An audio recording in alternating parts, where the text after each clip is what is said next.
Royal Daily Tea YouTube channel. Please be advised all of my videos are for entertainment purposes only, based 100% on my own opinion, my own theories, and my own research. All of my information can be found on the public domain and falls under the fair use guidelines. Please feel free to do your own research. Hi everyone, it's Michelle and welcome back to the Royal Daily Tea. I really missed you guys yesterday. If you don't know, I skipped yesterday, which would have been Wednesday's video. And I have to tell you, on Tuesday night, because I record the day before, I was absolutely bored out of my mind. I was like, I'm tired. I'm just going to take a day off. I'm going to relax. I'm going to watch a movie, something. There was absolutely nothing on TV that I could find that was interesting, and I was actually bored.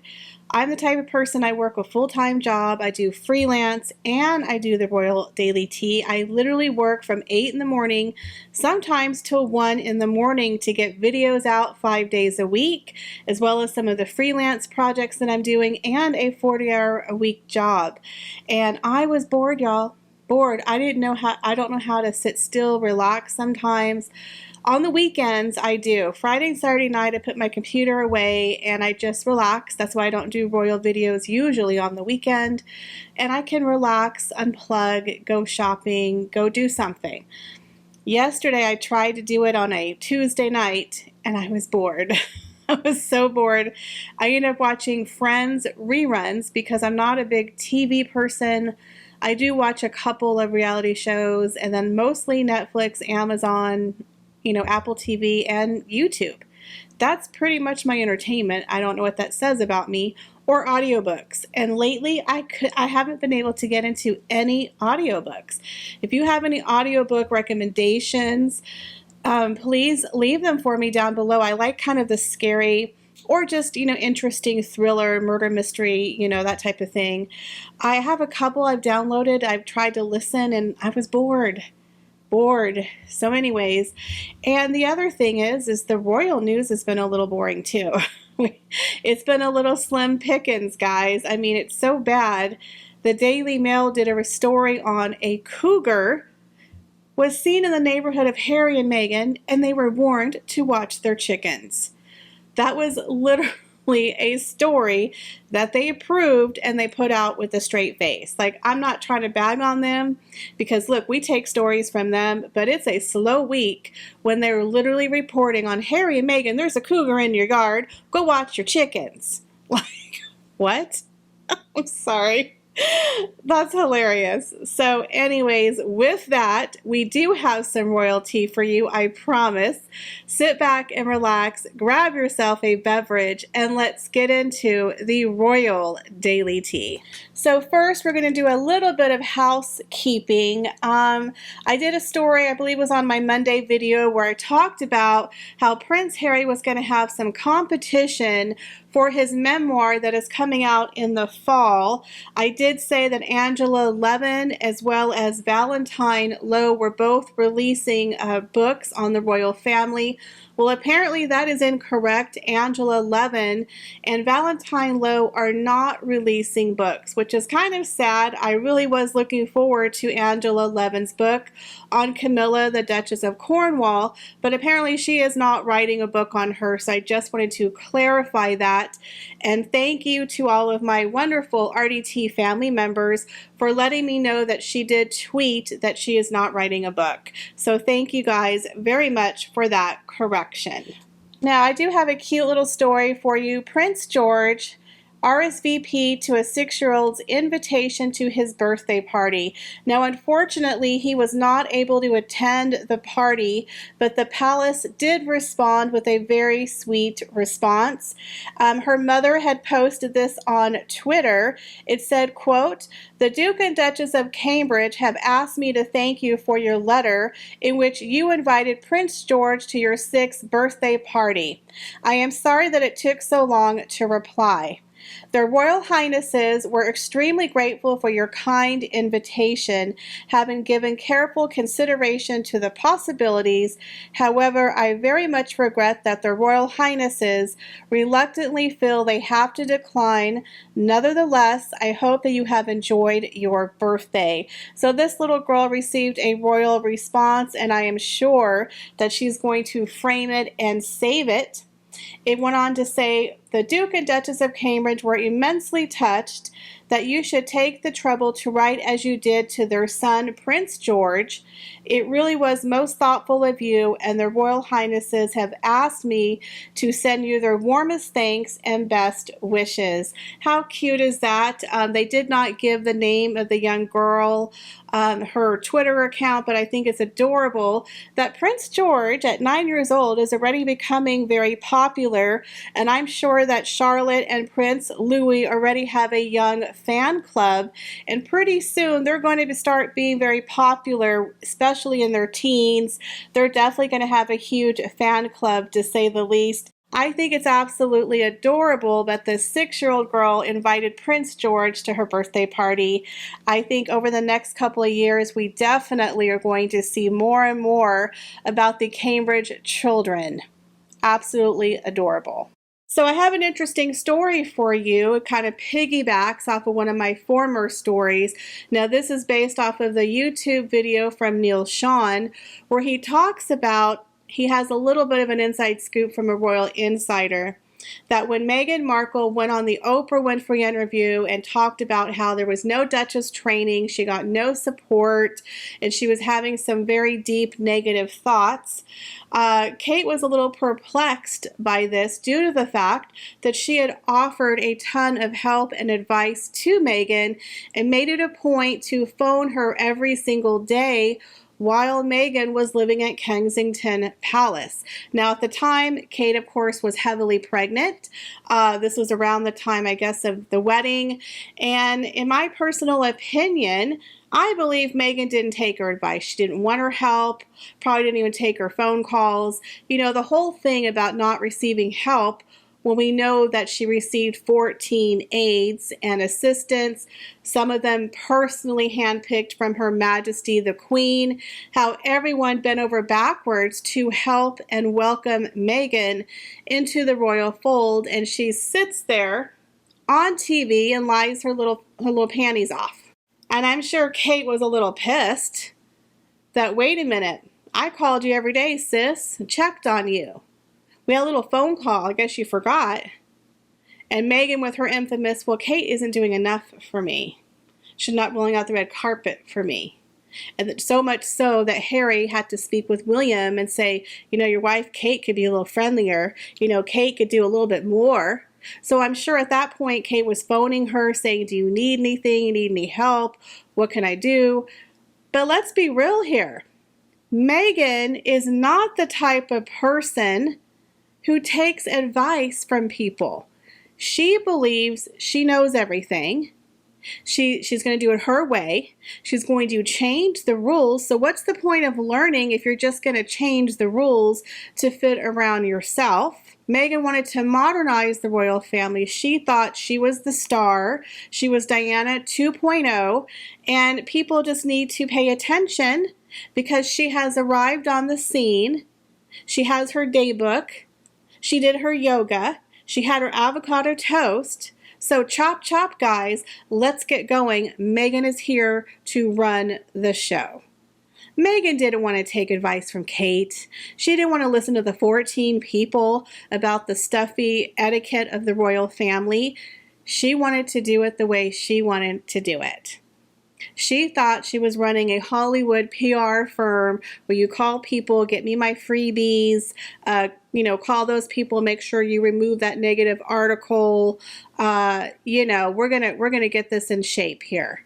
Okay, Meghan was running it the way that Meghan wanted to run it. So as far as her not getting help and her being left to her own devices, literally, that's only because she refused to accept the help that was given to her. What Meghan wants, Meghan gets. So I fully believe this source that told Neil Sean that Kate had provided her with help and sisterly advice, Now, in my opinion, I fully believe this source who told Neil Sean that Kate was very warm and welcoming and helpful to Meghan, but I'm sure after a while, when Kate started to see how Meghan was acting, and especially after the whole tiara gate and the wedding gate and what she did to Charlotte, Kate was probably like, I'm done, sis. Peace out. I'm going to go worry about my own kids right now. You're on your own. You got 14 people. Use them. And you know those 14 staff members who work for Her Majesty the Queen were all texting each other. We're all watching this interview on the phone like, girl, you watching this? You watching this heifer lying on TV? Woo! Bitch, please. Woo! You know they were gossiping some major stuff behind the scenes, okay? You know those phones and text messages were flying throughout the staff at Kensington Palace because they were like, woo, Lord, she's up there lying through her teeth. Oh yeah, wouldn't you like to have been a fly on the wall listening to all those text messages from the staff who were there to help her, yet she just acted like none of them existed? Girl, please, okay? I know everybody was rolling their eyes and their mouths were open when they literally saw this woman lie. How mad would you be if someone was lying? And you know, Kate couldn't say anything. And see, that is why I think Meghan did it, because she knows that the royal family is not going to counter back and holler back at your girl, and they're not going to correct her. Devious.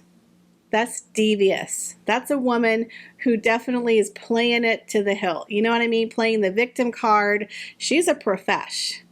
That's a professional, next level narcissist, because she knows no one's going to challenge her. No one's going to fight her. But y'all, I got another story for you. Now, another story that we have is that CNN had deleted a story that kind of blew holes in Meghan and Harry's account of what happened on the Oprah Winfrey interview. So 18 days after the Oprah interview aired, a reporter by the name of Max Foster did a deep dive and discovered all of their lies and inconsistencies and did a report kind of contradicting what they said on Oprah. Now, his probe into what was said by Meghan and Harry had led CNN anchor Alison Comrada admitting live on the air, quote, "Now I'm all turned around. Now I'm all confused. Now I don't know what to believe anymore." Now, the Mail Online has claimed that CNN has now deleted this report as it went against their stance on their former royal couple. A link to the report is no longer active, and that there is no way to hear the conclusions that Max Foster had come to over the fallout from the Oprah Winfrey interview. The publication claimed CNN have refused to confirm or deny whether anyone from the Sussexes or Oprah's teams had been in touch with the broadcaster to ask for the report to be removed. Well, according to Tom Bauer, Meghan Markle called CNN herself. Columnist Dan Wooten, who is a vocal critic of Meghan and Harry, has said the footage could have been removed if there was a complaint from a third party. Dan claims that U.S. Media Insider told him it seems that CNN has gone to great lengths to make the report close to impossible to find online. But my thing is, why does Meghan have this power? She has such an audacity. She didn't have her team call. She called herself, according to Tom Bauer, to the powers that be, and CNN removed this report. Talk about doesn't like criticism, doesn't want to look bad. This is a woman who very confidently lied on television, knowing that the royals weren't going to out her, and then she had CNN remove a report that pretty much exposed her lies. So what do you think of the allegation that Meghan Markle herself was able to have it removed just by making a phone call? Now, according to the insiders, they were saying that she was very belligerent, very pushy, very bossy, and pretty much made it very clear it was going to be removed. And they did it. Talk about the audacity. You are a celebrity. You are a royal. People are going to discuss you, and every time someone says something negative, it's off with their head. You're not Marie Antoinette, sweetheart. That's not how it works. You need to do the never complain, never explain rule. But she doesn't follow that rule. She's Meghan Markle from Suits, y'all. She's the queen. So she literally had CNN wipe that interview. Again, she's trying to clean up her Google right now. She's wiping the internet clean of all of her negative stories. But you can't clean up everything, sis. You're just going to have to face the fact that as a public figure, be a good person, and you won't have all these stories to cover up. How about that? So I find it very interesting that they reported she called herself. My mind is blown. I'm like, wow, at least have your assistant do it. But no, Meghan did it. So do you think the type of person that Meghan is, who would call CNN, have this report taken down, is going to take any advice from anybody on how to be a royal? You think she's going to take Kate's phone call and listen to what Kate has to say? Nah, sis, she ain't doing it. I'm just shocked. Like, I literally could have seen her telling her assistant, but for her to do it? Wow. The thing that astonishes me more is, why does she have this power? She's not a working royal. She's a C-level actress, a duchess who's no longer really representing the queen, who's literally a micro celebrity. Why do people give her this power? I don't understand it. That's crazy talk to me. So what do you guys think of these royal stories? Leave me your comments, guys, down below, and let me know, do you believe that Meghan was able to get the story removed herself from CNN? And do you believe that Kate actually did reach out to Meghan and offered her help, and that Meghan just didn't take it? Leave me your comments, guys, down below. As always, I appreciate each and every one of you.